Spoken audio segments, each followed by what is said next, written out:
Assalamualaikum warahmatullahi wabarakatuh.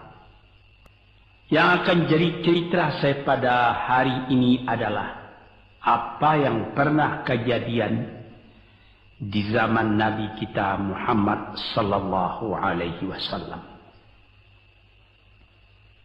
Di dalam riwayat ada diceritakan bahwa pada suatu hari kira-kira pukul 9 pagi sepenggalah matahari naik, Rasulullah sallallahu alaihi wasallam berjalan dari rumahnya, dari biliknya menuju ke dalam masjid beliau yang mulia di Madinah. Ketika itu biasanya ada juga orang yang sembahyang di masjid, sembahyang sunat duha. Tapi umumnya masyarakat sudah keluar dari rumahnya pagi-pagi bekerja menurut bidang masing-masing. Yang pergi bertani, yang pergi berniaga, yang pergi mengembalakan unta atau kambingnya. Tinggallah beberapa orang saja. Beliau lihat di sudut masjid ada satu orang pemuda sedang duduk tafakur termenung. Mukanya kelihatan muram saja, menunjukkan kesedihan yang terpendam di dalam hatinya. Rasulullah mendekat kepada pemuda yang tafakur itu.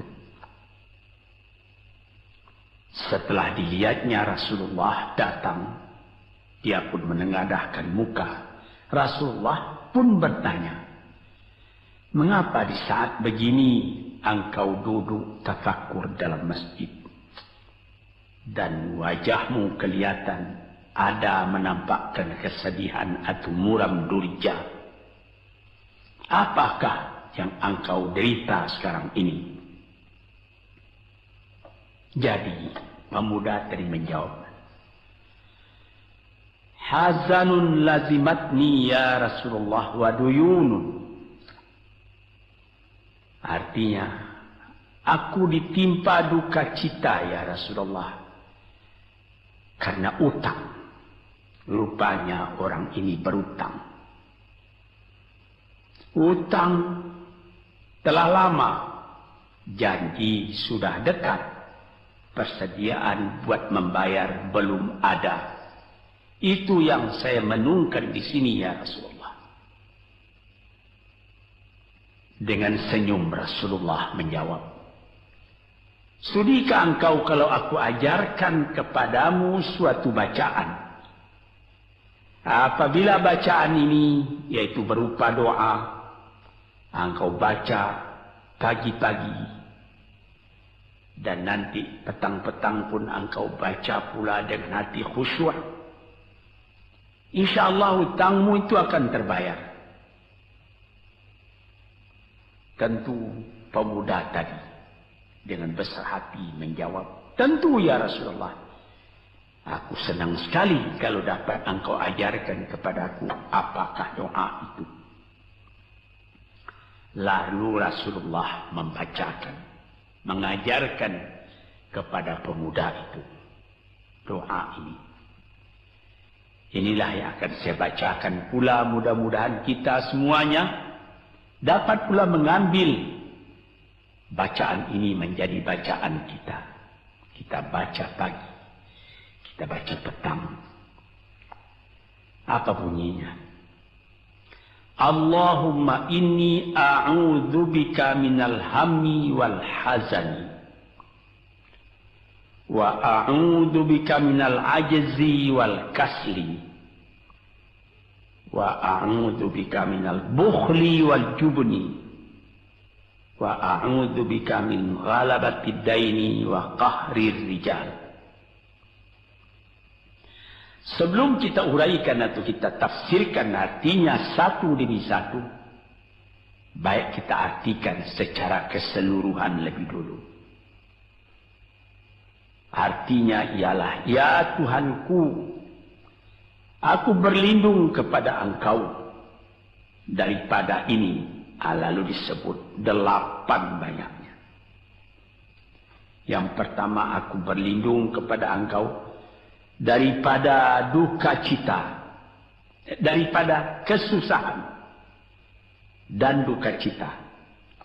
Susah dan duka cita, sudah 2. Dan aku berlindung kepada engkau daripada malas, daripada lemah dan malas, jadi 4. Dan aku berlindung kepada engkau daripada bakhil, berat mengeluarkan uang, dan daripada pengecut atau penakut, sudah 6. Dan aku berlindung kepada engkau daripada pengaruh berutang, dan daripada kekuasaan orang lain atas diri kita, sehingga kita tidak mempunyai kemerdekaan pribadi lagi. Inilah 8 yang diminta kepada Tuhan. Moga-moga kita jangan diserang oleh penyakit ini. Karena kalau ada ini penyakit yang 8 perkara, itu kita mempunyai pribadi yang lemah. Tidak mempunyai lagi personality yang dapat tegak. Padahal dalam didikan agama kita, tempat kita takut cuma satu, yaitu Allah. Yang lain tidak ada. Moga-moga pengaruh dari hadis ini, daripada doa ini, masuk ke dalam diri saudara, dan saudara menjadi orang Muslim dan merdeka yang sejati. Sekianlah pandangan saya. Moga-moga ada manfaatnya bagi para pendengar. Assalamualaikum warahmatullahi wabarakatuh.